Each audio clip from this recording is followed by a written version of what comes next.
بسم الله الرحمن الرحيم الحمد لله رب العالمين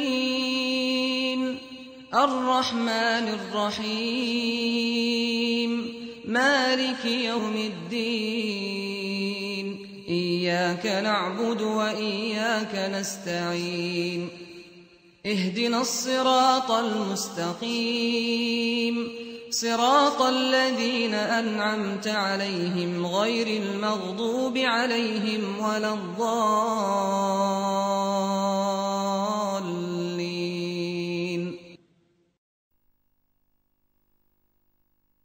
من شرور أنفسنا ومن سيئات أعمالنا من يهده الله فلا مضل له ومن يضلل فلا هادي له وأشهد أن لا إله إلا الله وحده لا شريك له وأشهد أن محمدا عبده ورسوله أما بعد.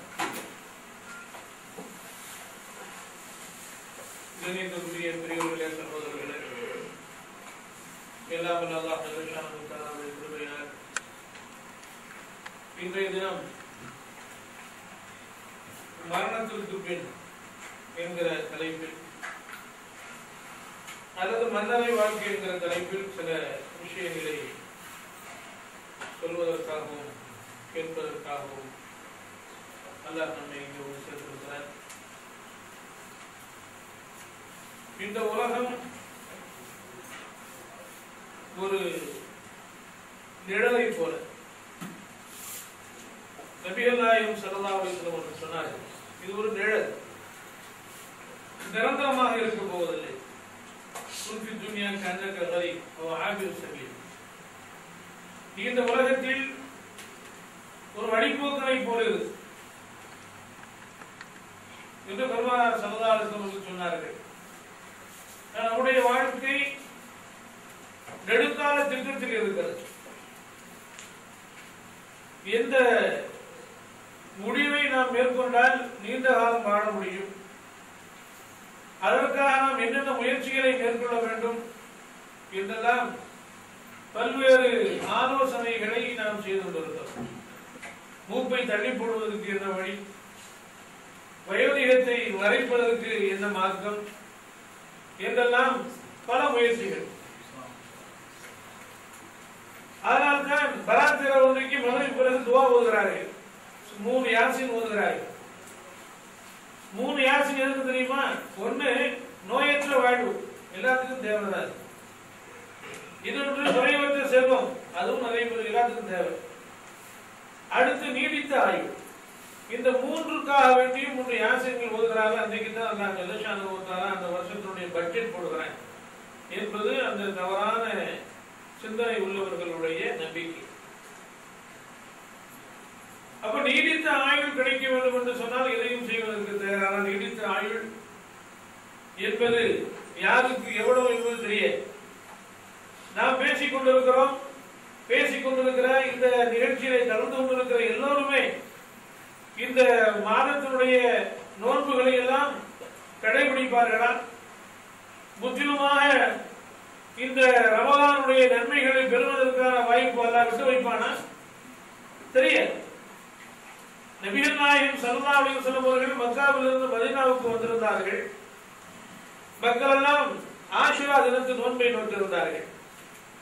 அது சம்பந்தமாக நபிகள் நாயகம் ஸல்லல்லாஹு அலைஹி வஸல்லம் அவர்களுக்கு எடுத்துச் சொல்லப்பட்ட போது நபி ஸல்லல்லாஹு அலைஹி வஸல்லம் அவர்கள் மூசாவை பின்பற்றுவதற்கு அதிக தகுதி உள்ளவர்கள் நாம் தான் என்று சொல்லி ஆஷுரா தினத்து நோன்பை வலியுறுத்தினார்கள், தாமும் நோக்கிறார்கள். அதற்கு பிறகு ஏறத்தாழ 9 ஆண்டுகள் கழித்து விட்ட பிறகு நபிகள் நாயகம் ஸல்லல்லாஹு அலைஹி வஸல்லம் இடத்திலே தோழர்கள் வந்து கேட்கிறார்கள், அல்லாஹ்வுடைய தூதரே நபியே நாயகமே, யூதர்களுக்கு கிறிஸ்தவர்களுக்கு மாறு செய்யுங்கள் என்று சொல்லி வந்தீர்களே, இப்போது இந்த நாளை யூதர்கள் கண்ணியப்படுத்துகிற நாள் அல்லவா இது, நாமும் அவர்களை போல் நோன்பு நோக்கிறோம் என்று சொன்ன போது பெருமானார் ஸல்லல்லாஹு அலைஹி வஸல்லம் சொன்னார்கள்,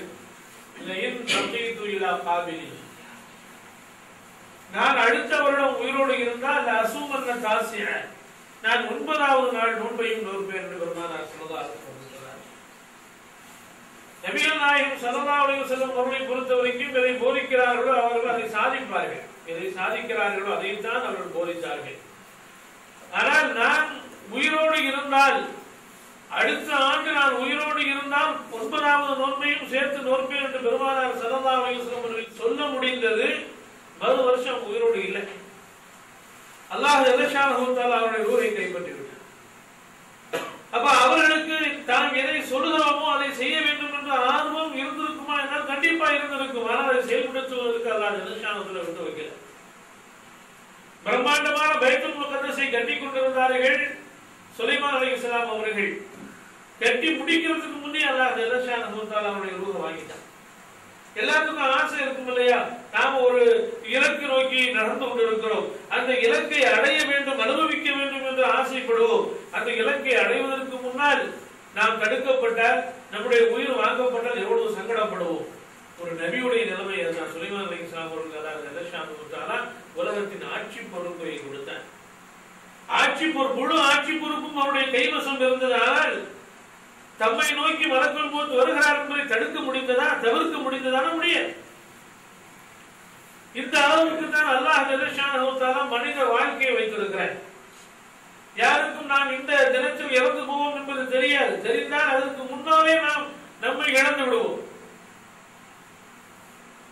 மரண தண்டனை விதிக்கப்படுகிற கைதிகள் அவ்வப்போது அவர்களுக்கு சொல்லப்படுகிறது, நீ இப்போது கொல்லப்பட போகிறாய், உனக்கு ஏதாவது கடைசி ஆசை இருக்கிறதா என்று கேட்கப்படுகிறது. அவன் தனது ஆசைகளை வரிசைப்படுத்த கூட அவனால் முடியாது. இந்த செய்தி காதல விழுந்தவன் கொலை குற்றவாளிகளுடைய செவியில இந்த செய்தி விழுந்த உடனே அவன் தன்னை இழந்து விடுகிறான். துன்யா முடிஞ்சுதான் நமக்கு. ஏற்கனவே அவர்களை செல்களில் அடைத்திருப்பார்கள். உட்கார்ந்து கொண்டு வெளியே பார்க்க முடியாது. ஏசி இருக்காது. ஒவ்வொரு அறையில் ஒவ்வொரு ஃப்ளோரிலும் 3 செல்கள் இருக்கும். அந்த செல்களுக்கு பொதுவாக ஒரே ஒரு டிவி இருக்கும். அந்த டிவியை பார்ப்பதற்கு நின்று கொண்டுதான் பார்க்க முடியும். அவர்களுக்கு உணவு எப்படி அளிப்பார் என்று சொன்னால், ஜூல எப்படி மிருகங்களுக்கு கீழே ஒரு கதவு திறக்கப்பட்டு கொண்டு போடப்படுகிறதோ அதுபோல கீழே திறக்கப்பட்டு அதன் வழியாகத்தான் உணவு கொண்டு போய் கொடுக்கப்படும். ஒரே ஒரு தடவை 1.5 மாதத்துக்கு ஒரு முறை அவர்கள் வெளியே கொண்டு வரப்படுவார்கள். தலையில முடி திறக்கிறதுக்காக வேண்டும், எந்த காரணத்துக்காக வேண்டி இல்லை. உடம்புல கொஞ்சம் கொஞ்சமா தோல் உறிஞ்சிக்கிட்டே வரும். உறிஞ்சிக்கிட்டே வருது, இவருடைய உயிருக்கு இது ஆபத்து என்று சொல்லி தஷ்மீஷ் அப்படிங்கிற பேர்ல சூரிய ஒளி அவருடைய உடம்பில் பட வேண்டும் என்பதற்காக வேண்டி வெட்டு வழியிலே ஜெயிலுக்குள்ளேயே கொண்டு போய் போடுவாங்க. அவர் அந்த நேரமெல்லாம் அவங்க ஏதோ நம்பிக்கையில் இருப்பார், எப்படியாவது நாம் யாரை பாதித்தோமோ, யாரை கொலை செய்தோமோ அவருடைய வாரிசுகள் எதையாவது நம்மிடம் வாங்கிவிட்டு நம்மை விடுவித்து விடுவார்கள், மன்னித்து விடுவார்கள் அப்பாசியில் இருந்துகிட்டே இருப்பான். அவரிடத்துல வா, கீழே அழைக்கிறார்கள், ஆபீஸ்ல அழைக்கிறாங்க அப்படின்னு சொன்ன உடனே அவன் கதி கலைக்கிறோம். நம்மளை அழைக்கிறாங்க, அவன் என்னன்னு தெரியலையே, கீழே போனோடனே ஒரு அரை மணி நேரத்தில் உன்னை வெட்ட போறாங்கன்னு சொன்ன உடனே எப்படி இருக்கும்? அப்படி அவன் தன்னை இழந்து விடுவதாக நம்ம மரணத்தை சந்திக்க நேர மரணத்தை பார்க்கிறான், கண்ணாடி கண்ணில் அப்படி பார்க்கிறான், நம்முடைய நாம் கொல்லப்பட போகிறோம் என்பதை அப்படியே உணர்கிறான் அவன். அவ்வளவுதான், அவனுக்கு உணர்ச்சி இருக்க. அதுக்கு அவன் கையை கட்டுறாங்க, காலை கட்டுறாங்க, கண்ணை கட்டுறாங்க, தேவையில்லை அவனை பொறுத்தவரை. அவன் ஒரு ஜடம். அவனை அழைத்து வருகிறார்கள், அவனை அமர வைக்கிறார்கள், அவன் தலையை தாழ்த்துகிறார்கள், அவர் வெட்டுகிறார்கள், எதுவுமே எந்த ரியாக்ஷன் அவன்கிட்ட இல்லையே. சற்று முன்னர் அவன் இறந்து விட்டான். உயிர் போயிடுச்சா? இல்ல, உணர்வு மங்கி விடுகிறது, பிரெயின் டெத் ஆகிறது. அதுக்கு முன்னாடியே மூளை செத்து விடுகிறது.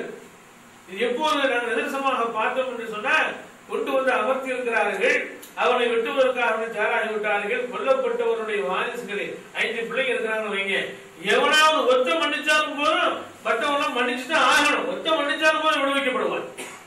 அந்த மாதிரி கட்டம் வெட்டுவதற்கு அந்த கடைசி தீர்ப்பை சொல்லிக் கொண்டிருக்கிறார்கள். அல்லாஹ்வுடைய இந்த வசனத்தின் அடிப்படையில இவருக்கு இந்த தீர்ப்பு கொடுக்கப்படுகிறது சொல்லிக் கொண்டிருக்கிற போது செய்யா வாழ உருவான் வெட்டிடுவோம்.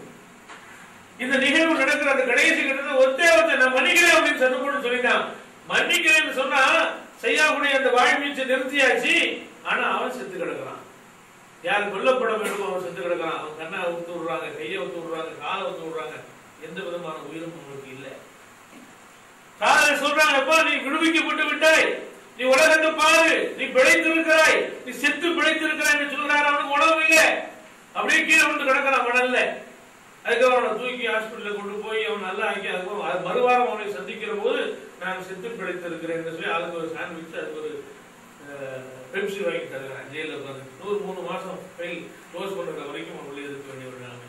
நான் எதற்கு சொல்கிறேன், நீ சாக போகிறாய் என்பது அவனுக்கு திட்டவட்டமாக அறிவிக்கப்பட்ட அந்த செகண்ட் வச்சத்தான். அதுக்கப்புறம் அவனுக்கு எந்த உணர்வும் இருப்பதில்லை. அந்த அளவுக்கு மரணம் என்பது சாதாரண விஷயம் இல்லை.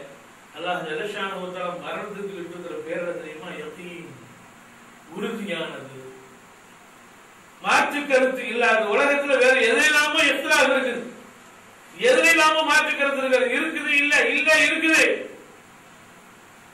என்ன வித்தியாசமான கருத்துக்கள் இல்லாம வரும், மரணத்துல வருமா?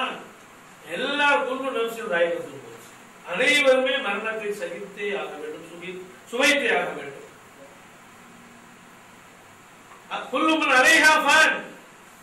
அத்தனையும் அழிவு இருக்கிறது.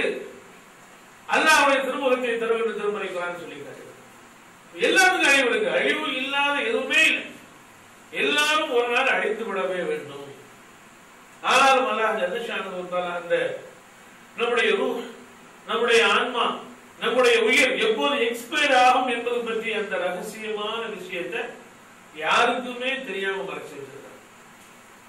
ஒரே ஒரு சகோதரன் கல்ஃபுக்கு வருவதற்காக மெடிக்கல் ரிப்போர்ட்டுக்காக வேண்டிய மெடிக்கல் செக்அப் போன பல இடத்துக்கு போனா எல்லாருமே 6 மாசத்துக்கு மேல தாங்க மாட்டேன்னு சொன்னாங்க. 6 மாசம் 9 வருஷம் வந்தாலும் இருந்தான். 9 வருஷமா இருந்து திருப்பி போய் அந்த டாக்டரை போய் சந்திச்சான். வருது பேயோன்னு அவன் பயந்துட்டான். சொல்ல முடியாது, முடிவு செய்ய முடியாது. யார் முடிவு செய்ய முடியும்? இவனுக்கு உடம்பு அவ்வளவுதான் முடிஞ்சு போய் பிரெயின் டெத் ஆச்சு, தூக்கிட்டு போக அப்படின்னு சொல்றாங்க. வீட்டுக்கு போனவங்க நல்லா இருக்கும். ஒரு வயதான மூதாட்டி அப்படிதான் தூக்கிட்டு போகும்போது எங்கப்பா தூக்கிட்டு போறீங்க அப்படின்னு கேட்குது. எழுந்த பிறகு பார்த்தா கொஞ்சம் வயசா இருக்கிறான், அவன் இறந்து போயிட்டு அந்த செய்தியை கேள்விப்பட்டு அந்த இளைஞனை நடத்துகிறார்கள். செய்திகளை கேள்விப்பட்டோம். அப்போ மரணம் என்பது ரொம்ப நெருக்கமாக இருக்கிறது. எந்த நெருக்கம், எந்த அளவுக்கு நெருக்கம் என்று சொன்னால், பெருமானார் ஸல்லல்லாஹு அலைஹி வஸல்லம் அவர்கள் ஒரு நாள் தொழுகை நடத்தினாங்க. தொழுகை நடத்தி விட்டு உடனே நபி ஸல்லல்லாஹு அலைஹி வஸல்லம் எழுந்து போனதே இல்லை. சற்று நேரம் இருப்பாங்க.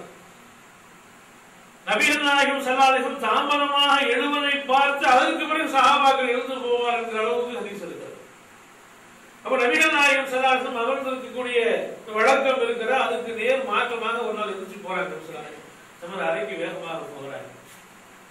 போனவுடன் தோழர்களும் பாக்குறாங்க, வழக்கத்துக்கு மாறாக இவ்வளவு வேகமா பெருமானார் ஸல்லல்லாஹு அலைஹி வஸல்லம் போறாங்களா என்ன?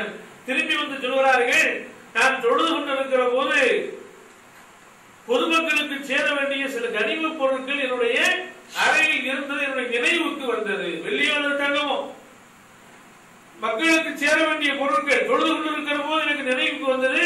உடனே வேகமாக வந்து அதை எடுத்து அவர்களுக்கு நான் கொடுத்து விட வேண்டும் என்று விரும்பினேன் என்று சொல்றார்கள். என்ன அர்த்தம்? தொழுகிற ஞாபகத்தை வந்துச்சு, உடனே எழுச்சி போனா தொழுகை விட்டு போக முடியாது. தொழுகை முடிச்ச பிறகு போவோம் என்று சொல்லி பெருமானார் ஸல்லல்லாஹு அலைஹி வஸல்லம் போறாங்க.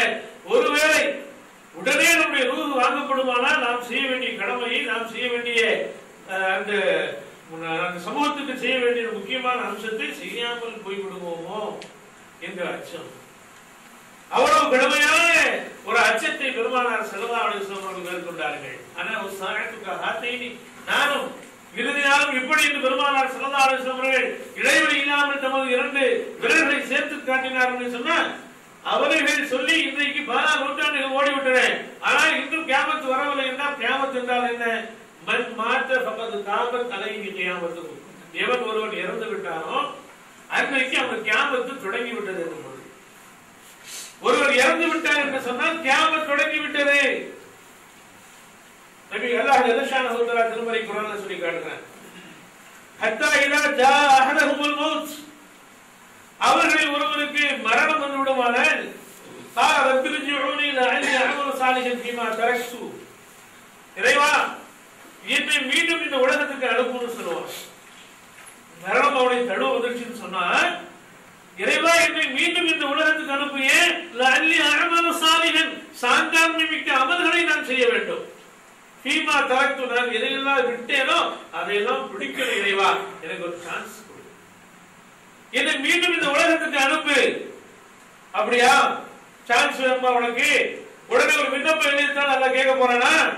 கல்லா, அவன் கிடக்கிறான். கலிமத்துன் ஹுவ காயிலுஹா, அவன் அர்த்தமற்ற வார்த்தைகளை உதிர்த்துக் கொண்டிருக்கிறான் என்று அல்லாஹ் ஜல்லஷானஹு தஆலா சொல்லுவான். மரணம் வந்து விட்டது என்று சொன்னால் அவ்வளவுதான். அஜல் வந்துவிட்டது என்று சொன்னால் எந்த காரணத்தை கொண்டும் பிற்படுத்தப்படவே மாட்டேன். வேலை முடியட்டுமே, வேலை முடியட்டுமே, அதுக்கப்புறம் ரூஹ வாங்குவோமே நல்லா நினைச்சானா? இல்ல. எத்தனை நபிமார்கள் இந்த சமூகத்துல நிறைய செய்ய வேண்டும், நிறைய மக்களை இந்த மார்க்கத்தில் கொண்டு வர வேண்டும் என்ற ஆனந்தம் பெருமானார் ஸல்லல்லாஹு அலைஹி வஸல்லம் இருந்துச்சு. அல்லாஹ் அவன் சொல்றான், அல்லக பாஷு நஃப்ஸகால ஆசாரி மில்லம் மின் பிஹால் ஹதீஸ் அஸஃபா. இந்த மக்கள் இந்த வேதத்தை ஏற்றுக்கொள்ள மாட்டார்களா என்கிற ஆனந்தத்திலே உங்களை நீங்கள் மாய்த்துக் கொள்வீர்கள் போலும் என்று அல்லாஹ் சொல்றான். தன்னை அழிச்சுக்குவாங்க போல பெருமானார் ஸல்லல்லாஹு அலைஹி வஸல்லம். வாய்ப்பு கிடைக்காதா இந்த சமூகத்துல? தனித்தவர் தாவாவா இருக்கட்டும், கூட்டு தாவாவா இருக்கட்டும், கூடி இருக்கிறாங்களா அங்க போய் எதை பற்றி நீங்கள் பேசிக் கொண்டிருக்கிறீர்கள் பெருமானார் ஸல்லல்லாஹு அலைஹி வஸல்லம் கேட்பாங்க. எதை பற்றி பேசிக் கொண்டிருக்கிறீர்கள்? பயந்து பயந்து பயந்து அந்த சஹாபாக்கள், அல்லாஹ்வுடைய தூதரே நாங்கள் மரணத்தை பற்றி, மறுமையை பற்றி பேசிக் கொண்டிருக்கிறோம், கியாமத்தை பற்றி பேசிக் கொண்டிருக்கிறோம் என்று பெருமானார் ஸல்லல்லாஹு அலைஹி வஸல்லம் கேள்விக்கு குழுவில் இருந்த சில சஹாபாக்கள் பதில் சொன்னார்கள். இந்த சஹாபாக்களுடைய பதற்றத்தை பார்த்துட்டு பெருமானார் ஸல்லல்லாஹு அலைஹி வஸல்லம், அது இப்போது நிகழாதப்பா, அது இப்போது நிகழப் போவதில்லை. இந்த உலகத்திலிருந்து ஞானம் எப்போது எடுபட்டு போகுமோ அப்போதுதான் நிகழும் என்று சொன்னார்கள். அந்த சஹாபாக்கள் சில பேர் குளிர்விட்டு போச்சு. ஓ, இப்ப நிகழாதா? அந்த சபையில் இருந்த ஒரு சஹாபி ஜியாத் இப்னு லபீத் ரலியல்லாஹு அன்ஹு அவர்கள் சொல்கிறார், அல்லாஹ்வுடைய தூதரே, இல்மு ஞானம் இந்த சமூகத்திலிருந்து எப்போது எடுபட்டு போகுமோ அப்போதுதான் கியாமத் நிகழும் என்றால், கியாமத் என்பது நிகழ்வதற்கு வாய்ப்பே இல்லை. ஏனென்றால் எங்களிடத்திலே குர்ஆன் இருக்கிறது, குர்ஆனை நாங்கள் படிக்கிறோம், அதிலிருந்து ஞானம் பெறுகிறோம். நாங்கள் எங்களது பிள்ளைகளுக்கு படித்துக் கொடுக்கிறோம், அவர்கள் ஞானம் பெறுகிறார்கள், எங்கள் பிள்ளை தங்கள் பிள்ளைகளுக்கு படித்துக் கொடுப்பார்கள். இது வாழையடி வாழையாக படித்து கொடுக்கப்பட்டுக் கொண்டே இருக்கும், இல்மு இருக்கும். எனவே கியாமத் நிகழாது. அப்போது நபிகள் நாயகம் ஸல்லல்லாஹு அலைஹி வஸல்லம் சொன்னார்கள், மதீனாவிலேயே கொஞ்சம் சிறந்த அறிவாளி என்று உண்மை நான் இதுவரைக்கும் கணித்து வைத்திருந்தேன், இவ்வளவுதான் ஒரு ஞானமா என்று கேட்டுவிட்டு, ஏன் தௌராத் இல்லையா, இந்தியன் இல்லையா, அந்த வேதங்களை படித்தவர்கள் சமூகத்தில் இருந்தார்கள், ஆனால் அந்த வேதத்தில் என்ன இருக்கிறது என்பதை அறியாமலேயே படித்தார்கள். அது போன்ற ஒரு நிலைமை இந்த குர்ஆனுக்கும் வரும், குர்ஆனுக்கும் வரும். படிப்பார்கள், அதில் என்ன இருக்கிறது என்பதை உணர்ந்து கொள்ளாமலேயே ஓதுவார்கள்.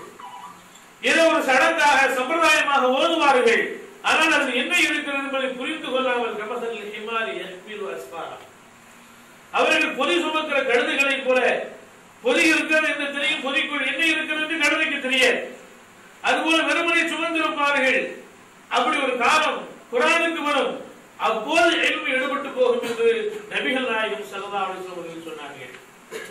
புரியவர்களே, கியாமத் இது இல்மு எடுபட்டு போகிற போது வரும் என்று ஒரு பக்கம் பெருமானார் ஸல்லல்லாஹு அலைஹி வஸல்லம் அவர்கள் வர்ணித்தாலும், ஒவ்வொரு மனிதனுக்கும் இந்த உலகத்தில் இருந்து பிரிந்த பிறகு ஒரு வாழ்க்கை இருக்கிறது. அவன் தீயில் சாம்பலானாலும் சரி, அல்லது கடலிலே அவன் அவனது பாடி தாழ்த்தப்பட்டாலும் சரி, அல்லது மிருகங்களுக்கு இரையானாலும் சரி, அல்லது முறையாக கபரை அடக்கம் செய்யப்பட்டாலும் சரி, இந்த உலகத்தில் இருந்து விடுபட்டு விட்ட பிறகு இன்னொரு வாழ்க்கை இருக்கிறது, பர்ஸக், திரைமறைவு வாழ்க்கை என்று ஒன்று இருக்கிறது. அந்த வாழ்க்கைக்குள் ஒருவன் போய்விட்டார் என்று சொன்னால் அதுதான் கபர் வாழ்க்கை.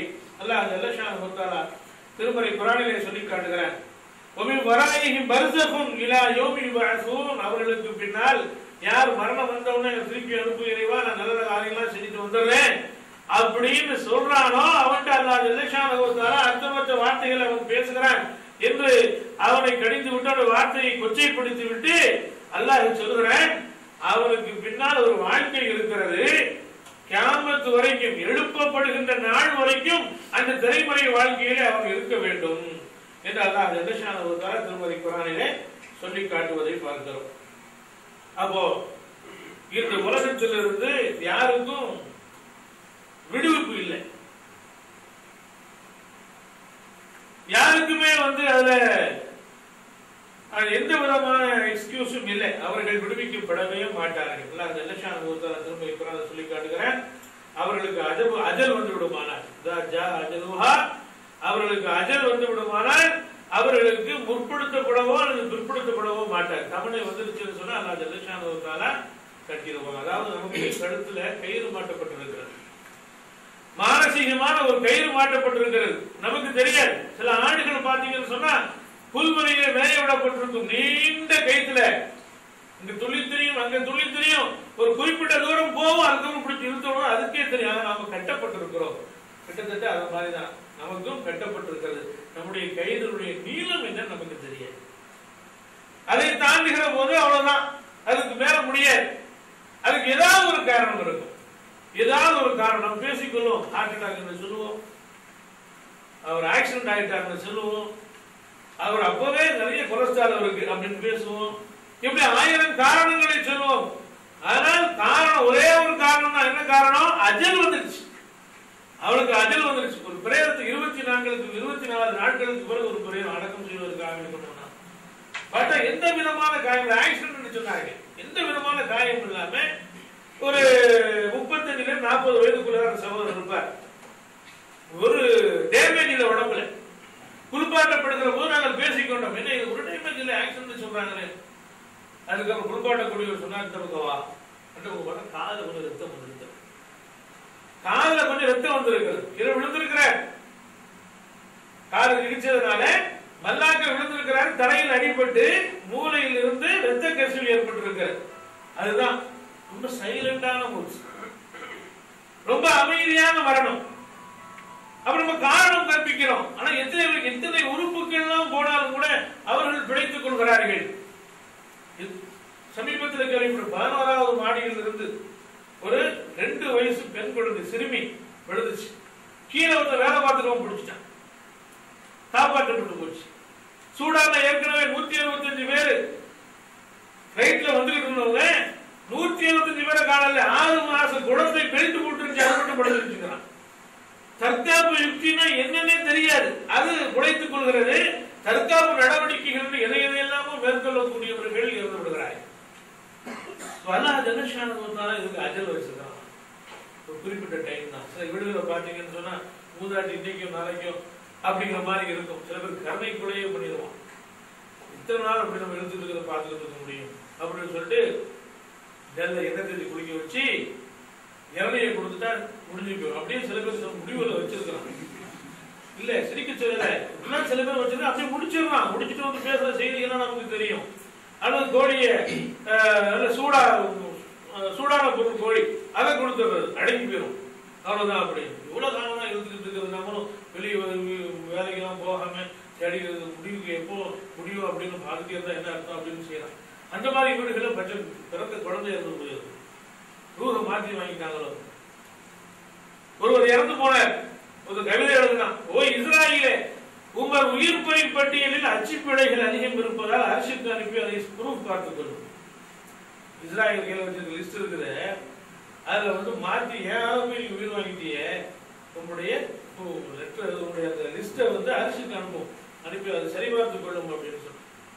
அப்போ அவனுக்கு வந்து இஸ்ராயேல் ஒரு மலக்கீடு, அது வேற விஷயம். மலக்குள் மோத்தே தப்பு பண்றாரு அப்படிங்கிற மாதிரி முடிவுக்கு அவன் தாங்க முடியல. தன்னுடைய ஒரு சாலை தலைவரின் மரணத்தை தாங்க முடியவில்லை. மரணம்ங்கிறது எல்லாத்துக்கும் உண்டு, நம்ம நம்புறோம். ஆனால் நம்மளால் தாங்க முடியல. நபிகள் நாயகம் ஸல்லல்லாஹு அலைஹி வஸல்லம் அவர்கள் இறந்து விட்டார்கள். அவரை அடக்கம் செய்து விட்டு அரசு இல்லாத உட்பட சஹாபாக்கள் வந்து கொண்டிருக்கிறார்கள். பார்த்து ஃபாத்திமா ரலியல்லாஹு அன்ஹா கேட்கிறாங்க, தாபத் அன்ஃபுசுக்கும் அன் தஹஸு ஃபீ ஜஸ்தி ரசூலில்லாஹி ஸல்லல்லாஹு அலைஹி வஸல்லம் துரா.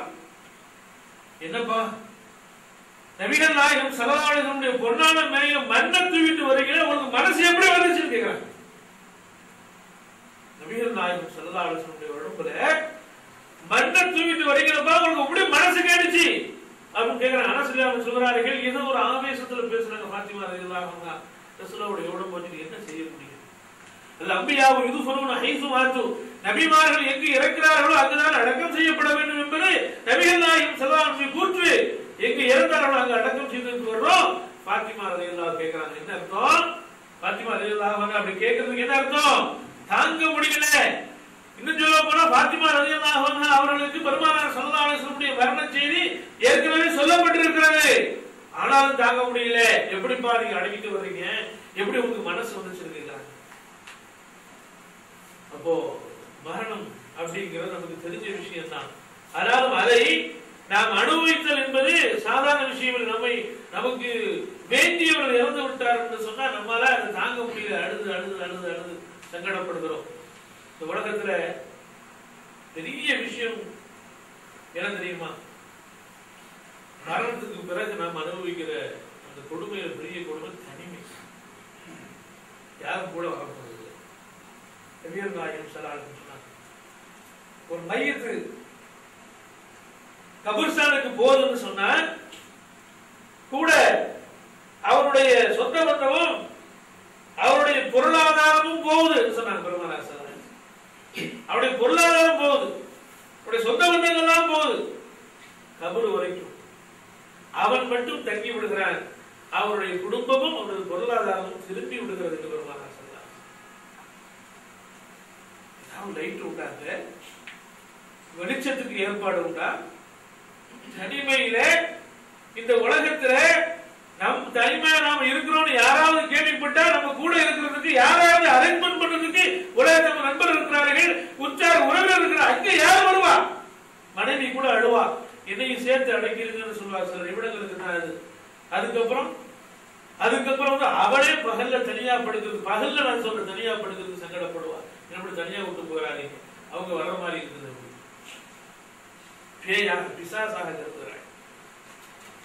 உலக வாழ்க்கையிலே தனிமை நம்மை வாட்டுகிறது, கிறுக்கு பிடிச்சிடும். தனியா இருந்தாலும் கிறுக்கு பிடிச்சிடும். தனியாக எந்த விதமான பெட் ஏற்பாடும் இல்லாம, தலைமை ஏற்பாடு இல்லாம, எந்த சொகுசு ஏற்பாடும் இல்லாம போட்டுட்டு போயிடுறாங்க. போன சரி ஏதோ உலக தற்கொலை பண்றவங்க நினைக்கிறாங்க இல்லையா, இந்த உலகத்துல நமக்கு என்ன இருக்குது, எல்லாம் முடிஞ்சு போச்சு, தற்கொலை பண்ண சாப்டர் க்ளோஸ், இழுத்து மூடிட்டோம் நம்முடைய ஃபைலை நினைக்கிறாங்க இல்லையா, அப்படியாவது நினைக்க முடியுமா? இன்னொரு வாழ்க்கை அங்க ஆரம்பிக்குது. அல்லாஹ்வுடைய தூதர் ஸல்லல்லாஹு அலைஹி வஸல்லம் சொல்கிறார், அடக்கம் செய்துவிட்டு மக்கள் போகும்போது அடக்கம் செய்யப்பட்டவர், அதாவது மையத்து அடக்கம் செய்துவிட்டு போகக்கூடியவருடைய செருப்பு ஓசையை கேட்கிறாராம். செருப்பு ஓசையை கேட்கிறாருன்னு என்ன அர்த்தம்? அங்க போனவங்க அடுத்த லைஃப் ஆரம்பிச்சு, அடுத்த வாழ்க்கையை ஆரம்பித்து விடுகிறது. போறாங்க, நம்ம சொந்தக்காரங்க போறாங்க, நம்ம தகப்ப போறாரு, நம்ம பிள்ளை போகுது, நம்ம அண்ணன் தம்பி போறாங்க, நம்ம உற்றார் உறவினர் போறாங்க, நமக்கு அறிமுகமானவர்கள் வேண்டியவர்கள் போறாங்க. கூப்பிட முடியுமா? என்ன கத்துனாலும் கேட்குமா? உங்களுக்கு கேட்காது. அவங்க உதவிக்கு வர போறாங்களா? ஒண்ணுமே இல்ல. மண்ணோட மண்ணா சீக்கிரமா மக்கி போறதுக்கு என்ன வழி அதை செஞ்சுட்டு அவங்க போயிட்டு இருக்காங்க. அவர்கள் போய் ஒரு மெட்டலா வைக்கிறான், நமக்கு மெட்டல் வைக்கிறானா சீக்கிரமா இவனுடைய உடம்பு அழாம இருக்கணும் அப்படின்ட்டு சீக்கிரமா அழகிறதுக்கு என்ன வழியோ அதை செய்து விட்டு அவன் போய் கொண்டு இருக்கிறான். பாய போட்டு போறான், மரத்தை போட்டு போறான், மட்டையை போட்டு போறான், சீக்கிரமா மக்களும். போன பிறகு 2 மலக்குகள் வருகிறார், வந்து படுத்துக்கிறவங்களை எடுத்து உட்கார வைக்கிறார். உட்கார வந்து கேள்வி கேட்கிறார், ரப்பு யாரப்பா கேட்கிறாங்க. இந்த உலகத்துல அல்லாஹ்வை மட்டுமே ரப்பாக ஏற்றுக்கொண்டு எவன் செயல்பட்டானோ, அல்லாஹ்வை மட்டுமே ரப்பாக ஏற்று செயல்பட்டான் என்று சொன்னால் நாம் எல்லாரும் அல்லாஹ் ரப்புன்னு தானே ஏற்றுக்கிறோம். அல்லாஹ் சொல்றான், இன்னல்லதீன காலு ரப்புனல்லாஹு சும்ம இஸ்தகாமு, எவன் எங்களுடைய ரப்பு அல்லாஹ் தான் என்று சொல்லிவிட்டு அது உறுதியாக இருக்கிறானோ, தத்தனஸ்ஸலு அலைஹிமுல் மலாயிகா, மலக்குகள் அங்கே இருக்கிறார்கள். அல்லாஹ் தகாஃபு வலா தஹ்சனு, கவலைப்படாதீங்க, அச்சம் கொள்ளாதீர்கள் என்று அவர்கள் சொல்கிறார்கள். அல்லாஹ் ஜல்லஷானஹு சொல்லிட்டார். ரப்பு அல்லாஹ் தான் என்று சொல்லக்கூடிய எத்தனை பேருக்கு இஸ்திகாமத் இருக்கிறது, அந்த மன உறுதி இருக்கிறது. அதை பற்றி இன்னொரு சந்தர்ப்பத்தில் வச்சுக்குவோம். ரப்பு என்று இந்த உலகத்திலே யார் சிறப்பாக அல்லாஹ் ஜல்லஷானஹு தஆலாவை மட்டுமே ஏற்றுக்கொண்டிருந்தார்களோ, சில பேர் தொழில ரப்புன்னு நினைக்கிறான், சில பேர் தன்னுடைய கடையை ரப்புன்னு நினைக்கிறான், சில பேர் தன்னுடைய எஜமானனை ரப்புன்னு நினைக்கிறான், சில பேர் தன்னுடைய உற்றார் உறவினரை ரப்புன்னு நினைக்கிறான், சில பேர் மனைவி நினைக்கிறான், சில பேர் கணவன் நினைக்கிறாங்க, சில பேர் பிள்ளைகள் நினைக்கிறான், சில பேர் பெற்றோர் நினைக்கிறான். உலகத்துல யார் யாரெல்லாமோ எதையெல்லாம் நினைக்கிறார். தக்ஷௌன கசா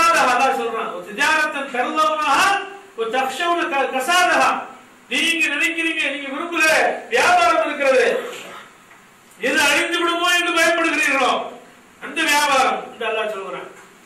இதெல்லாம் ரொம்ப நிறைவேறுவது. தொழுகையெல்லாம் ஒரு கவலை இல்லை, அல்லாஹ்வுடைய கட்டளைகளை பற்றி கவலை இல்லை. வியாபாரம், தொழில், துறவு, பைசா, இதுதான் ரப்புன்னு யாரெல்லாம் நினைச்சு காசை தான் கடவுளப்பான்னு எவெல்லாம் இருந்தானோ அவன் வாயில ரப்பு அல்லாஹ்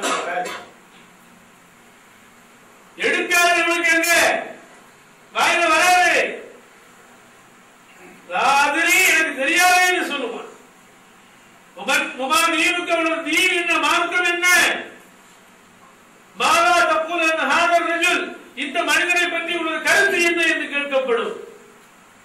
தெரிஞ்சா இந்த உலகத்தில் பெருமானார் ஸல்லல்லாஹு அலைஹி வஸல்லம் அவர்களை மட்டுமே தன்னை தலைவனாக ஏற்றுக்கொண்டானோ அவன் சொல்வான், அஷ்ஹது அன்ன முஹம்மதன் அப்துஹு வ ரசூலுஹு, நான் சாட்சி சொல்கிறேன் இவர்தான் முஹம்மது ஸல்லல்லாஹு அலைஹி வஸல்லம் அல்லாஹ்வுடைய அடியாராகவும் தூதராகவும் இருந்தவர்கள் சாட்சி சொல்லி இருக்கிறேன் என்று சொல்வான். இந்த உலகத்தில் அந்த சிந்தனையோடு வாழ்ந்தவனாக இருந்தால், சுன்னத்துக்களை பேணக்கூடியவனாக இருந்தால், அதனால பெருமானார் ஸல்லல்லாஹு அலைஹி வஸல்லம் அவர்களை மட்டுமே பின்பற்றப்பட தகுந்த ஒரு தனி தலைவராக அவன் ஏற்றுக்கொண்டிருந்தான் என்று சொன்னால் அதை அங்க சொல்லுவான். இல்ல வேற வேற வேற வேற ரசிகர் மன்றத்தில் இருந்தானா, வேற வேற தலைவர்களை ஏற்றுக்கொண்டானா, வேறு வேறு ஆசாவாசத்துல மூடி இருந்தானா, அவனுக்கு அல்லாஹ்வுடைய தூதர் ஸல்லல்லாஹு அலைஹி வஸல்லம் பற்றி காட்சியே நிறைவேற்றுவார். எனக்கு தெரியாது, இதை பற்றி எனக்கு தெரியாது, இவரை பற்றி மக்கள் எல்லாம் என்ன சொல்லிக் கொண்டிருந்தார்களோ அதை நானும் பிதற்றிக் கொண்டிருந்தேன் என்று சொல்லுவார்.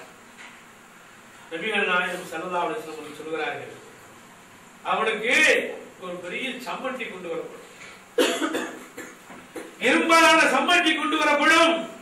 கொண்டு வரப்பட்டு அந்த சம்மட்டியினாலே யுத்ரப்பு பைன உதுரை, அவருடைய இரு காதுகளுக்கு இப்படி, அதாவது தலை பிடரில் அடிப்பான். அடிச்சா, சம்பட்டியால் அடிச்சா என்ன நடக்கும்? அல்லாஹ்வுடைய தூதர் ஸல்லல்லாஹு அலைஹி வஸல்லம் அவன் கத்துவான், அடி தாங்க முடியாம கத்துவான். கத்துறது எதுக்கு? அபய குரல் தான். ஒரு மனிதன் தாக்கப்படுகிறான் என்று சொன்னால் உடனே காப்பாத்துங்க, அது கத்துறான். இயல்பா அனிச்சை செய்யறது, திட்டமிடப்பட்ட செயல் இல்ல. கத்துனா 4 பேரும் பார்த்து எது நியாயம் எது அநியாயங்கிறத உணர்ந்து வந்து நம்மளை காப்பாற்ற மாட்டார்களா ஒரு எதிர்பார்ப்பு தான். கத்துவான். அதை கேட்கக்கூடிய சக்தி யாருக்கு இருக்கணும்? மண் அலைஹா தக்கலை, ஜின்களையும் மனிதர்களையும் தவிர மற்ற எல்லாம் கேட்கும் என்று பெருமானார் ஸல்லல்லாஹு அலைஹி வஸல்லம். ஜின்களையும் மனிதர்களையும் தவிர மற்ற எல்லாரும் செவிமடுப்பார்கள். அவ்வளவு கற்றுக்குவாங்க. யாராவது உதவி செய்ய முடியுமா? யாராவது என்ன நடக்குது என்று பார்க்க முடியுமா? மற்ற எல்லா ஜீவராசிகளும் செய்யப்படுக்கும். சில கபர்களில் இருந்து சில ஆடு மாடுகள் விருந்தோடி வருவதை பார்த்திருப்பீர்கள். சில கபர்களில் இருந்து சில ஆடு மாடுகள் விருந்தோடி வரும். என்ன சில பேர் பாம்பை பார்த்துருச்சுன்னு சொல்லுவாங்க. இல்ல, அது செவிமடுக்கிறது. அது செவிமடுக்கிறது. உள்ள என்ன நடக்கிறது என்பதை அது செவிமடுக்கிறது. அவன் கத்துகிறான், கதறுகிறான். அந்த சத்தத்தை கேட்ட உடனே மற்ற ஜீவராசிகள் விருந்தோடுகின்றன. அவ்வளவு கடுமையான தாக்குதலுக்கு உள்ளாகிறான் மனிதன். அப்போ பர்ஸக், அந்த வாழ்க்கை இருக்கிறது தனிமை, அது ஒரு பெரிய கொடுமை. அதுல கச்சினா யாரும் வரமாட்டாங்க. அப்படிப்பட்ட யார்கிட்டையும் போய் எந்த உதவியும் கேட்க முடியாது. யாரும் உதவி செய்ய மாட்டார்கள். பெற்றோர்கள், முத்தார்கள், உறவினர்கள், எவ்வளவோ பாசத்திற்குரியவர்கள் யாரு வருவா? நபிகள் நாயகம் ஸல்லல்லாஹு அலைஹி வஸல்லம் பாசத்துக்குரிய ஃபாத்திமா ரலியல்லாஹு கூட போய் படுத்தாங்களா கபர்ல? இல்லையே. நபிகள் நாயகம் ஸல்லல்லாஹு அலைஹி வஸல்லம் அவர்களுக்கு மிகவும் பாசமாக இருந்த ஹதீஜா ரலியல்லாஹு அன்ஹா இறந்தாங்களே, ரசூலுல்லாஹ் கபர்ல கூட போய் படுத்தாங்களா? இல்லையே. எவ்வளவு பாசம்! அவர் உயிரோடு இருக்கிற வரைக்கும் வேற எந்த பெண்களையும் பெருமானார் ஸல்லல்லாஹு அலைஹி வஸல்லம் திருமணம் செய்து கொள்ளவில்லையே. அவ்வளவு பாசம். எந்த அளவுக்கு பெருமானார் ஸல்லல்லாஹு அலைஹி வஸல்லம் அவர்கள் ஹதீஜா ரலியல்லாஹு அன்ஹாவுடைய மரணத்துக்கு பிறகு கூட ஹதீஜா ரலியல்லாஹு அன்ஹா பற்றி பேசிக்கொண்டே இருப்பார்கள். ஒரு கட்டத்தில் ஆயிஷா ரலியல்லாஹு அன்ஹா அல்லாஹ்வுடைய தூதரே, ஹிய கானத் வ கானத், அந்த பெண்மணி அவர் ஒரு காலத்துல இருந்தாங்க, ஏன் அவரை பற்றி இப்போது பேசிக் கொண்டிருக்கிறீர்கள் என்று சடங்கி போய் சொன்ன போது கூட பெருமானார் ஸல்லல்லாஹு அலைஹி வஸல்லம் அவர்கள் கடுமையான ஒரு விஷயத்தை ஆயிஷாவுக்கு சொன்னார்கள். ஆனால் மென்மையான வார்த்தைகளை கொண்டு, ஆயிஷா யாரை பற்றி இவ்வளவு கடுமையாக கோபப்படுகிறாய்? அல்லாஹ் ஜல்லஷானஹு தஆலா அந்த கதீஜா மூலமாகத்தான் எனக்கு குழந்தையை தந்தான். ஒரு கடுமையான செய்தி தெரியுமா? ஆயிஷா நீ ஒரு மரணித்தன்மை உள்ளவள் என்று பொருள். நேரடியாக சொல்ல போனா நபிகள் நாயகம் ஸல்லல்லாஹு சுத்தி வளைச்சு சொல்றாங்க, அவன் மூலமா தான் அல்லாஹ் எனக்கு குழந்தைகளை தந்தான். நீ யாரை பற்றி பேசுற?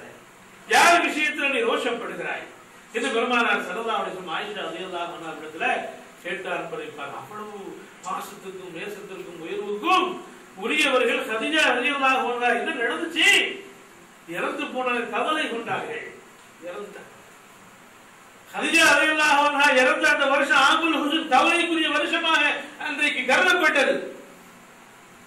மாற்று ஏற்பாட்டுக்கு ஏதாவது வழி இருக்கா? இல்ல. அப்போ மரணம், கபர் யாரும் வரப்போறது இல்லை. எவ்வளவு நேசம் பாசம் உலகத்துல தான் அது பேசுறதெல்லாம். உலகத்துல கண் தெரியல, நான் ஒரு கண்ணு தரேன்னு சொல்லுவாங்க, கிட்னி ஃபெயில், நான் ஒரு கிட்னி தரேன்னு சொல்லுவாங்க. கபரு ரெண்டாவது தோண்டுங்க, நானும் வந்து சேர்ந்து படுக்கணும் யாரும் சொல்ல போறாங்களா? யாரும் உதவ போறாங்களா? யாராவது லைட் போட போறாங்களா? யாராவது அவர்களுக்கு தண்ணி வைக்க போறாங்களா? உண்பதற்கு உணவு கொடுக்க போறாங்களா? இல்ல பேச்சு துணைக்கு கூட போய் ஏதாவது செய்திகளை பரிமாற போகிறார்களா? எத்தனையோ ஹாட்டைலாம் வந்துருச்சு. இறந்து போனவர்கள் விஷயத்துல என்ன சொல்ல முடியும்? அவர்களுக்கு என்ன நடக்குது என்பதை நேரடியாக வெளியிருந்து பார்க்க முடியும். அப்படிப்பட்ட ஒரு கட்டம் தான் மன்னரை. மன்னரையில அதாபு செய்யப்படக்கூடியவர்கள் யார்? பெருமானார் ஸல்லல்லாஹு அலைஹி வஸல்லம் அவங்களை பற்றி சொன்னார். யாரெல்லாம் அதாபு செய்யப்படுவார் அப்படின்னு சொன்னா, நபிகள் நாயகம் ஸல்லல்லாஹு அலைஹி வஸல்லம் ஒரு தடவை 2 கபர்களை கடந்து போகிறார். போகும்போது சொல்கிறார்கள், இந்த கபர்களில் அடக்கம் செய்யப்பட்டிருக்கிறவர்கள் வேதனை செய்யப்படுகிறார்கள். நல்லா கவனிக்கணும். இந்த கபர்களில் அடக்கம் செய்யப்பட்டவர்கள் வேதனை செய்யப்படுகிறார்கள் சொல்லிவிட்டு பெருமானார் ஸல்லல்லாஹு அலைஹி வஸல்லம் சொல்கிறார்கள், உமாயு அஸ்ஸபாதி ஃபீ கபீர், பெரும்பாவங்களின் காரணத்தினால் அல்ல. பெரும்பாவம் செய்யல, மது, சூது, கொலை, களவு, காமம் என்கிற பஞ்சமா பாதகங்களை ஒண்ணு அவர் செய்யல. பெரும்பாவம் இல்லை. அவர்கள் வேதனை செய்யப்படுவதற்கு பெரும்பாவம் காரணம் இல்லை. என்ன காரணம்? ஒருவர் சிறுநீர் கழித்து விட்டு சுத்தம் செய்வதில்லை. சிறுநீர் கழித்து விட்டு சுத்தம் செய்வதில்லை. ஆரோக்கியம் சம்பந்தப்பட்ட ஒரு விஷயம். இன்னொருவரும் கோல் சொல்லி தெரிந்தவர், ஒருத்தரை பற்றி இன்னொருத்தருடைய போட்டு கொடுக்கக்கூடிய, இந்த 2 பேரும் வேதனை செய்யப்படுகிறார்கள். ஏற்கனவே டிக்ளேர் பண்ணிட்டாங்க, 2மே வந்து பெரும்பாவம் இல்லை. கொலை போன்ற காரியம் இல்லை, திருட்டு சமாச்சாரம் இல்லை, ஜினா விபச்சார சமாச்சாரம் இல்லை, மது இல்லை, சூது இல்லை, வட்டி இல்லை. ஆனால் சிறுநீர் கழித்து விட்டு சுத்தம் செய்யவில்லை. இன்னொரு ஹதீஸில் லா யஸ்ததிர் என்று வருகிறது, வேறொரு ஹதீஸில் லா யஸ்தஸஹ் என்று வருகிறது. அவர் சிறுநீர் கழிப்பதற்காக வேண்டி தன்னை மறைத்துக் கொள்ளவில்லை. பப்ளிக்கர்னு சிறுநீர் கழிக்கின்ற ஒரு மாசாமி. ஒரு அசிங்கமான வேலை இல்லையா? உபாதைகளை வந்து நாம கழிப்பதற்காக வேண்டி ஒரு மறைவிடத்தை தேர்ந்தெடுப்போமே, அப்படி நினைக்கல. மிருகங்களை போல இந்த மறைவை ஏற்படுத்திக் கொள்ளாமல் அவர் சிறுநீர் கழிக்கிறார். நபிகள் நாயகம் ஸல்லல்லாஹு அலைஹி வஸல்லம் அவர்கள் பயணத்தில் எங்களோட வருவாங்க, திடீர்னு தனியா போவாங்க. நாங்கள் வழங்கிக்கிறோம். நபி ஸல்லல்லாஹு அலைஹி வஸல்லம் அவர்கள் மலஜல உபாதைக்காக வேண்டி ஒதுங்கி போகிறார்கள். தமது தேவைக்காக பெருமானார் ஸல்லல்லாஹு அலைஹி வஸல்லம் அதுக்கான தயார் நிலையில போவாங்க. தண்ணி எடுத்துக்கிட்டோ அல்லது வந்து தண்ணீரை உறிஞ்சக்கூடிய ஏதாவது வேற பொருள் எடுத்தும் போயிடுவாங்க. நாங்கள் பெருமானார் ஸல்லல்லாஹு திரும்பி வரும்போது அவர் உது செய்ய வேண்டும் என்பதற்கான தண்ணீரை எடுத்துக்கொண்டு போட்டி போட்டு காத்திருப்போம். அப்படியே நபி ஸல்லல்லாஹு அலைஹி வஸல்லம் அந்த வரிசையில் இருந்து தனியா பிரிஞ்சு போயிடுவாங்க. மக்களுடைய சஞ்சாரமற்ற பகுதிக்கு போவாங்க. இதுதான் ஒழுக்கம். ஒழுக்கம்னு சொன்னா இதுவும் தான் நபிகள் நாயகம் ஸல்லல்லாஹு அலைஹி வஸல்லம் அந்த எச்சரிக்கையான நடவடிக்கை. யாரு பப்ளிக்கா சிறுநீர் கழிக்கிறானோ அவன், அல்லது இவன் சிறுநீர் கழித்து விட்டு சுத்தம் செய்யாமல் இருக்கிறானோ அவன் கபர்ல வேதனை செய்யப்படுகிறான் என்று பெருமானார் ஸல்லல்லாஹு அலைஹி வஸல்லம் சொல்றாங்க. வெளியே போறோம், சிறுநீர் கழிப்பதற்கான சரியான இடம் பள்ளிவாசலோ அல்லது நண்பருடைய வீடு, எங்கேயாவது போய் நாம் மலஜலம் கழித்துக் கொள்ள முடியும் என்கிற ஒரு நிலை இருக்கிறது என்பதை உறுதி செய்து கொள்ளாமல் சில பேர் பயணத்தில் புறப்படுவாங்க. சிறுநீர் கழிக்கிறதுக்கு மாதிரியான சூழ்நிலை வந்து என்ன செய்யறதுன்னு கேட்டா அதை பார்த்துக்கலாம், அவனுக்கு பிரச்சனை. அவ்வளவு அலட்சியம். மார்க்கத்துல அதுக்கு ஒரு முக்கியத்துவம் இருக்கிறது. அதுல நீ சரியா நடந்துக்கிட்டா உனக்கு ஆரோக்கியம், உனக்கு நன்மை இருக்கிறது. அதுல அலட்சியமாக இருந்து விட்டோம் என்று சொன்னால் இன்னும் பாருங்க, மாற்று மத சகோதர சகோதரிகளை கிராஸ் பண்ணும்போது ஒரு வாடை ஒண்ணு வரும். என்ன வாடை? இதுதான் சிறுநீர் கழித்து சுத்தம் செய்யாதுதான். நம்ம சகோதரர் மாதிரி வாடை வர, குளிக்காமலே 10 நாள் இருந்தாலும் சரிதான், எத்தனை நாட்கள் அவர் குளிக்காமல் இருந்தாலும் சரிதான், வேற வேற வாடை வருமே எல்லாமே அந்த வாடை வர. ஏன் எவ்வளவு சுத்தமான மார்க்கம் இது? ஈமான்ல பாதிய சுத்தத்துக்கு கொடுத்த ஒரே மார்க்கம் இஸ்லாம் தானங்க. பல் துலக்க வேண்டும் சொன்ன மார்க்கம் இது. உலகத்துல பல் துலக்க வேண்டும் சொன்ன மார்க்கம் இது. அராக்கு குச்சி, அராக்கு குச்சி. இன்னைக்கு உலகத்துல அந்த குச்சியில இருக்கிற மாதிரியான பல் துலக்குவதற்கு தேவையான பொருட்கள் வேற எதுலையுமே இல்லை. பொட்டாசியம் பைகார்பனேட், புளோரைடு அதிகமா இருக்குது. அதுல வேம்பு அதுலயும் இருக்குது, ஆரங்குச்சி அதுலயும் இருக்குது. ஆனா அதிகமா இருக்கிறது அராக்கு குச்சியில தான். இஸ்லாம் பெருமானார் ஸல்லல்லாஹு அலைஹி வஸல்லம் காலத்தில் வலியுறுத்தப்பட்ட ஒரு பல் துலக்கும் குச்சி. அதை செயற்கையா சேர்க்கிறான். சிவாக் மிசுவாக்குலாம் சொல்லி பேஸ்ட் போடுறானே, அதுல செயற்கையா இதெல்லாம் சேர்க்கிறான். இயற்கையாகவே அந்த குச்சியில இருக்குது. பல் துலக்குவார். நான் ஒவ்வொரு தொழுகைக்கும் இந்த சமூகம் பல் துலக்க வேண்டும் என்று கட்டளையிட்டிருப்பேன். இந்த சமூகம் சிரமத்தில் ஆழ்ந்துவிடும் என்ற அச்சம் மட்டும் எனக்கு இல்லாமல் இருந்தார்.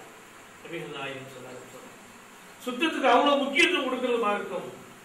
இவன் என்னடா சிறுநீர் கழிச்சு கூட சரியா கழுவல, சுத்தம் செய்து கொள்ளவில்லை என்று சொன்னா டிஷ்யூ பயன்படுத்தலாம், தண்ணீர் இருந்தால் தண்ணீரை பயன்படுத்தலாம். ஆக சுத்தம் செய்யப்பட வேண்டும். சுத்தம் செய்யாமல் இருந்தோம்னு சொன்னா ரெடியாக கபர் வேதனைக்கு நபிகள் நாயகம் ஸல்லல்லாஹு அலைஹி வஸல்லம் சொன்னார், வேதனை செய்யப்படுகிறார். அதுக்கப்புறம் கோளுக்கு பஞ்சமே கிடையாது. ஒரு காலத்துல ஒருத்தர் சந்திச்சாதான் கோல் சொல்றது. இப்போ மொபைல்ல கோல், கடல் கடந்த கோல் இல்லையா? கோல் போட்டு ரொம்ப சாதாரணம். என்ன சாதாரணம்? எத்தனை குடும்பங்கள் நாசமா இருக்கு தெரியுமா? எத்தனை குடும்பங்கள் பிரிந்திருக்கிறது தெரியுமா? கோல் சொல்வதன் மூலமாக. இங்க இருந்து ஊருக்கு போயிருப்பான், ஊருக்கு போயிட்டு நண்பர்கள் உள்ள அங்கே இருந்து மிஸ்கால் அடிப்பா, இவங்க இருந்து பேச என்னப்பா உங்க மனைவி இந்த இடத்துல நான் பார்த்தேன்னு சொல்லி கோல் போட்டு விடுவோம். பார்க்க கூடாத இடத்துல மனைவியை பார்த்தேன், இங்க இருந்துட்டு இவன் தலா கொடுக்கும். நம்மளை என் ஃப்ரெண்டு பார்த்துக்கிறான், ஒண்ணு பார்த்து உண்மையா இல்லையா, எதுக்கு நம்முடைய மனைவி அந்த இடத்துக்கு போனோம்? ஒருவேளை அந்த நம்முடைய மனைவி போகக்கூடாத இடத்துக்கு போனதுக்கு நாம காரணமா இருந்தோமா இல்லையா? இதெல்லாம் வெரிஃபை பண்ண மாட்டான். நம்ம நண்பர் சொல்லிட்டான், அவன் நம்முடைய அக்கறை இல்லாம சொல்ல மாட்டான். கலா கூட்ட கூட அவன் தனித்து போன கேஸ் எல்லாம் இருக்கு. கலா கூட்டான்ல இப்ப வா நம்ம வாழுவோம் அப்படின்னு போன கேஸ் எல்லாம் கூட இருக்கிறது. கோல் மூட்டுறது சாதாரணம், சும்மா பத்தி வைக்கிற கொழுத்து விட்டு எரியுது. கோளுக்கு அவ்வளவு வீரியம் இருக்கிறது சகோதரர்களே, அவ்வளவு வீரியம் இருக்கிறது. சம சாதாரணமா பத்தி விட்டு ஒரு வார்த்தை ஒரு பிட்ட போட்டு போயிடலாம், குடும்பத்துல எரியுது. அது மாதிரி ஊர்கள்ல பாத்தீங்கன்னு சொன்னா மௌலவிகள் பால் கிதாபை பாக்குறான், அவன் இருப்பான், அவனும் கோல் தான் போடுறான். பால் கிதாபுங்கிற பேர்ல கோல் போட்டுக்கிற கோல் கிதாபு. அப்ப அங்க போய் நாம ஏதாவது ஒரு பொருளை காணாம போச்சுங்க அப்படி கேட்டோம் அப்படின்னு சொன்னா, அப்படியா உங்க பேரு சொல்லுங்க அது சொல்லுங்க நூல் போட்டு பார்த்துட்டு உங்க குடும்பத்துல நெட்டையா ஒருத்தர் இருக்கிறான் அவன் தான் அப்படின்னு. நெட்டையா ஒரு குடும்பத்துல ஒருத்தர் இருப்பான் இல்லையா, அவன் தான் இதை பண்ணிருக்கான் அப்படின்னு சொன்ன உடனே ஊர்ல வந்து என்ன இது நெட்டையான வீட்டுல வந்து பார்த்து அவனை ஒரு மாதிரியா ஓரம் கட்டி அவன் குடும்பத்துல இருந்து ஒண்ணும் இல்லாம ஆக்கி மனைவி சொல்லுவான், அவன் தான் அவனுடைய பேச்சு கொடுக்காரு அப்படின்னு அவன் ஓரம் கட்டப்பட்டு இருக்கிறான். அதனால குடும்பத்துல பிரச்சனை ஏற்பட்டு கோல் மூட்டுவதற்கு ஒரு பால் கிதாபு வச்சுக்கிட்டு தாடி வச்சுக்கிட்டு மௌலவிங்கிற பேர்ல அஜரத்து வாங்குற பேர்ல பள்ளிவாசல் நிறைய என்ன சர்வ சாதாரணமாக இது நடந்து கொண்டிருக்கிறது. எவ்வளவு பெரிய அளவுக்கு பாதிப்பை ஏற்படுது என்பதை பெருமானார் ஸல்லல்லாஹு அலைஹி வஸல்லம் எம்ஷி பின் நமீமா அவன் தோல் முட்டி கொண்டு நடந்தவன். அதன் காரணத்தினால அவனுக்கு வேதனை செய்யப்படுகிறது பெருமானார் ஸல்லல்லாஹு அலைஹி வஸல்லம் சொன்னார். அப்போ இது சாம்பிள், இதெல்லாம் சாம்பிள் தான், பெரிய பாவமே இல்லை.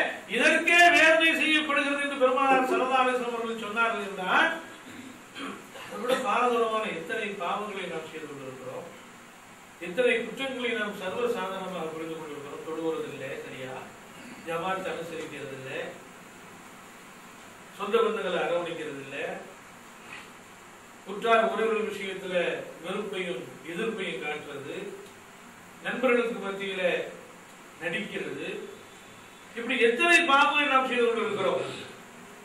இந்த பாவங்களுக்கெல்லாம் அல்லாஹ் ஜல்லஷானஹு வ தஆலா எப்படிப்பட்ட தண்டனைகளை வழங்குவான் என்பதற்கு ஒரு சிறிய உதாரணமாகத்தான் பெருமானார் ஸல்லல்லாஹு அலைஹி வஸல்லம் இந்த ரெண்டு பேரும் வேதனை செய்யப்படுகிறார்கள். ஒருவரோ கோல் சொல்லக்கூடியவர், இன்னொருவரோ சிறுநீர் கழித்து விட்டு சரியாக சுத்தம் செய்யாதவர் அல்லது சிறுநீர் கழிக்கும் போது ஒதுங்கும் இடத்தை தேடாதவர் என்று பெருமானார் ஸல்லல்லாஹு அலைஹி வஸல்லம் குறிப்பிட்டார்.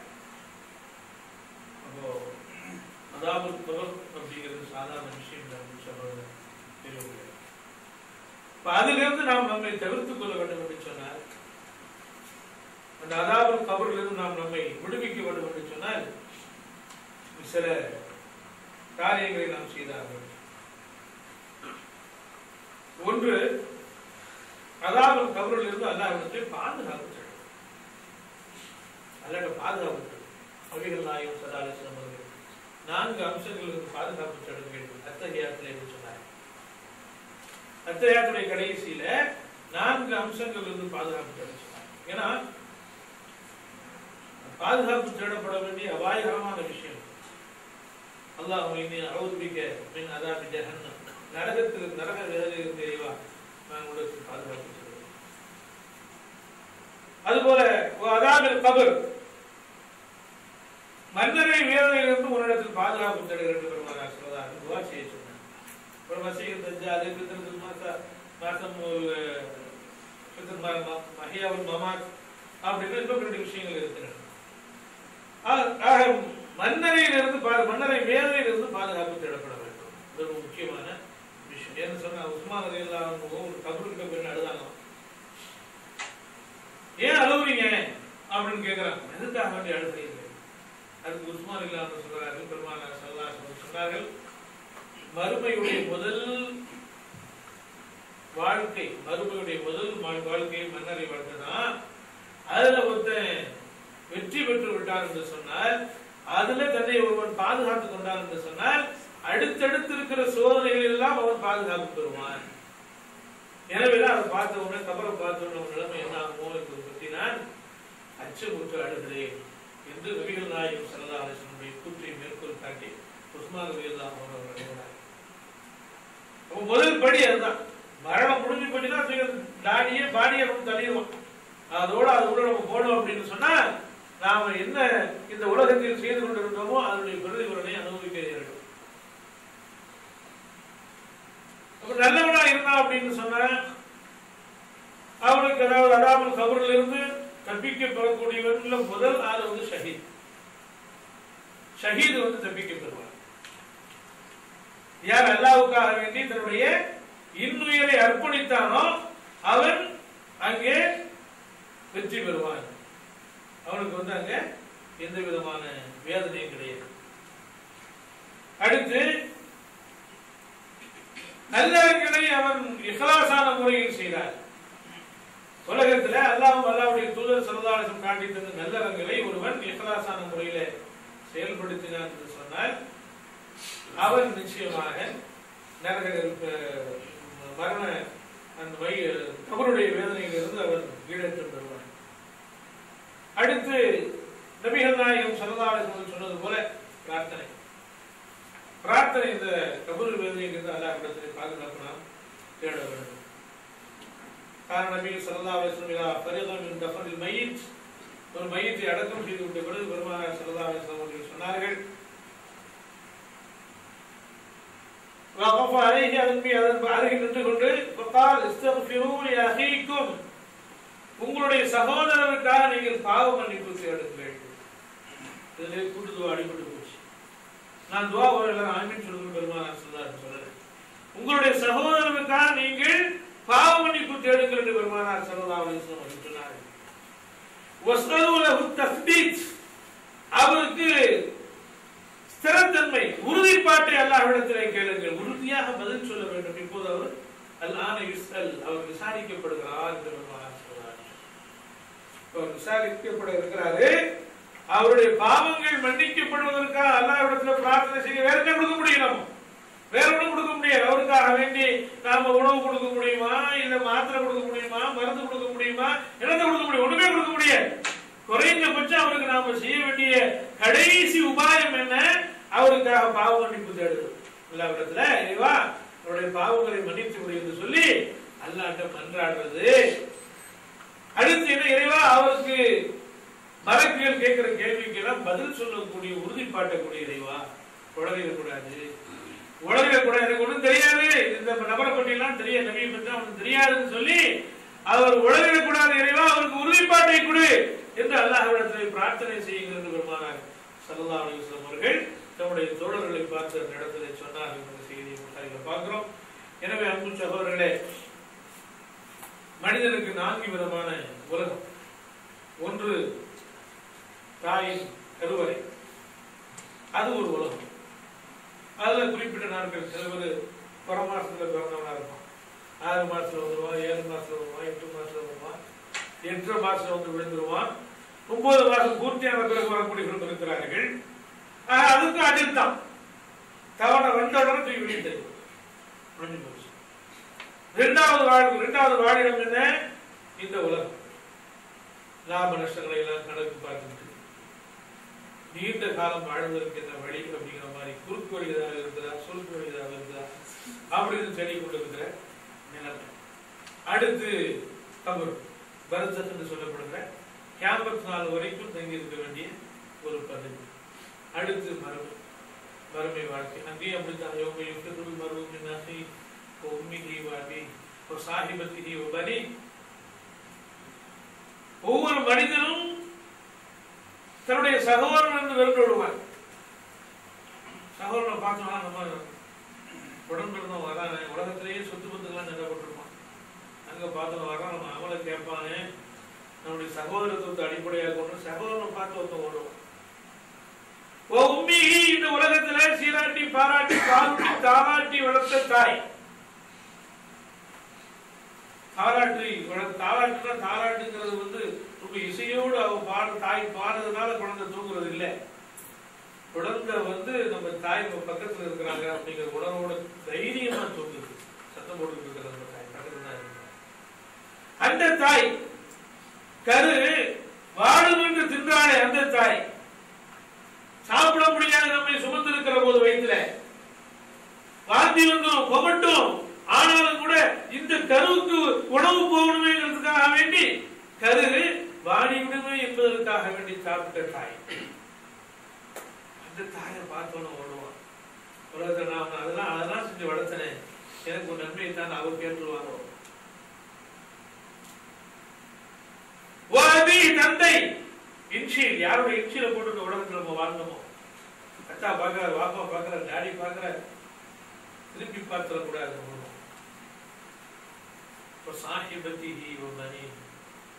காதல் ஒருவனை கைப்பிடித்து அவன் காரியம் யாரும் கை கொடுத்து என்றால் நம்முடைய மனைவி லைஃப் பார்ட்னர். அவன் பார்த்த உடனே என்னங்க கேட்டு வர ஓடுவான்.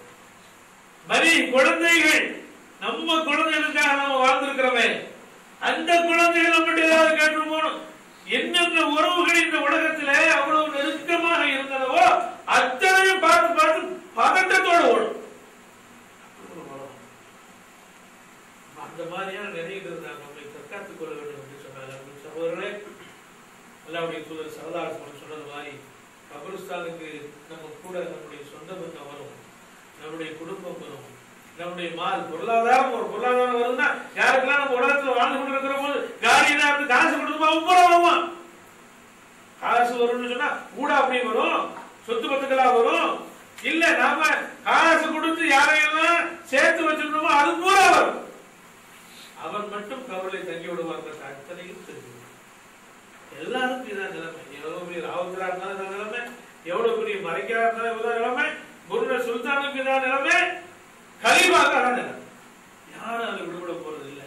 வேண்டுமானால் பள்ளியில பெரிய பள்ளிவாசல் கட்டி அங்க டூம் இங்க டூமு இந்த மன்னரை உயர்த்துவோமா இல்ல தாழ்த்தி வைப்போமா, அதை மார்பிள் போட்டு கட்டுவோமா இல்ல மணல் தர தூங்கிடுவோமா, அதுல வேண்டுமானால் இன்ஜினியரிங் சம்பந்தப்பட்ட ஏதாவது தகவல்கள் பரிமாற்றங்கள் முடிவுகள் வித்தியாசப்படலாம். மண்ணோட மண்ணா மக்கி போறது எந்த விதமான எல்லாத்துக்கும் கட்டாங்க. எனவே அன்பு சகோதரர்களே, அல்லாஹ்விடத்திலே நாம் பிரார்த்தனை அதிகமாக செய்ய வேண்டும். நம்ம உலக வாழ்க்கையில நம்முடைய செயல்பாடுகள் அந்த கேள்வி கணக்கில் கேட்கப்படுகிற அந்த சந்தர்ப்பத்தில் மார்க்கம் இருந்தார். அல்லாஹ் தான் நம்முடைய ரப்பு. முகமது ஸல்லல்லாஹு அலைஹி வஸல்லம் அவர்கள் அல்லாஹ்வுடைய தூதர் சாட்சி சொன்னவர் அப்படிங்கிற பதில்களை சொல்லக்கூடிய ஒரு நிலையில இந்த பரீட்சைக்கு தயாராக வேண்டிய காலத்தில் நாம் வாழ்ந்து கொண்டிருக்கிறோம். மனப்பாடம் பண்றது இல்லை, அங்கு அந்த நாவு எழ வேண்டும். அதற்காக வேண்டி நாம் நம்மை தயார்படுத்த வேண்டும் என்று சொன்னால் நம்முடைய ரசிகர் மன்ற தலைவராக அல்லாஹ்வுடைய தூதர் ஸல்லல்லாஹு அலைஹி வஸல்லம் இருக்க வேண்டும். நம்மை படைத்த ரப்பாக அல்லாஹ் தான் இருக்க வேண்டும். அதில் தான் நாம் உறுதியாக இருக்க வேண்டும். அல்லாஹ்வுக்காக அல்லாஹ்வுடைய தூதர் ஸல்லல்லாஹு அலைஹி வஸல்லம் காட்டியபடி நம்முடைய செயல்பாடுகள் செம்மையாக்கப்பட வேண்டும். அப்படி செம்மையாக்கப்பட்டால் அல்லாஹ்வுடைய தூதர் ஸல்லல்லாஹு அலைஹி வஸல்லம் எவற்றையெல்லாம் குற்றங்கள், தவறுகள், பாவங்கள் என்று நமக்கு இடையே சொல்லி காட்டினார்களோ அவற்றை எல்லாம் நாம் தவிர்த்துக் கொண்டோம் என்று சொன்னால் அந்த மன்னரை வேதனையில் நாம் பாதுகாக்கப்படலாம். எல்லாம் அல்லாஹ் அப்படிப்பட்ட